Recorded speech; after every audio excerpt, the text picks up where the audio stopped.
medzinárodná deľba práce zašla príďaleko a mali by sme vytvárať skôr tie kratšie dodávateľské reťazce a možno uzatvoriť sa do tých národných hraníc a vyrábať si možno viacej všetko sami. Ako sa pozeráš na tento trend deglobalizácie? No ekonóm v zásade nehovorí, čo by mala byť cieľ ľudí, cieľ spoločenstva. On iba vysvetľuje, že keď spravíte toto, tak výsledok bude takýto.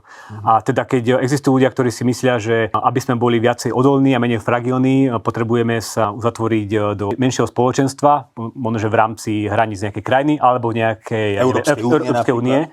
Tak ekonóm povie, že dobre, ale musíte sa pripraviť na to, že budú vyššie ceny, nižšia životná úroveň, nižšie reálne mzdy.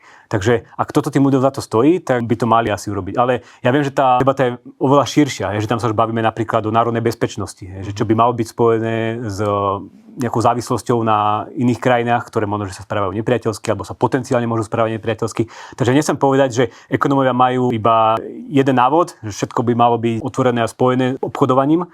Ale treba si byť vedomý toho, že keď spravíme tú vec, že obmedzíme medzinárodný obchod, tak výsledkom bude väčšia chudoba.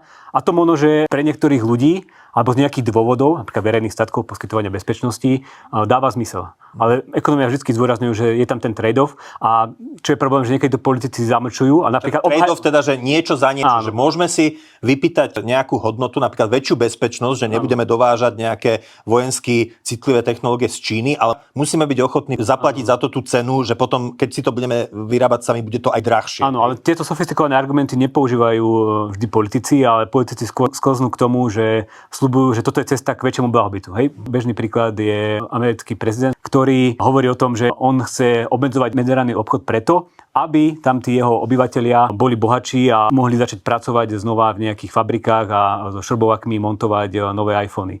Čo je akoby absolútny nezmysel a oni nebudú bohatší, ale budú chudobnejší z tých dôvodov, ktoré popisujú ekonómovia.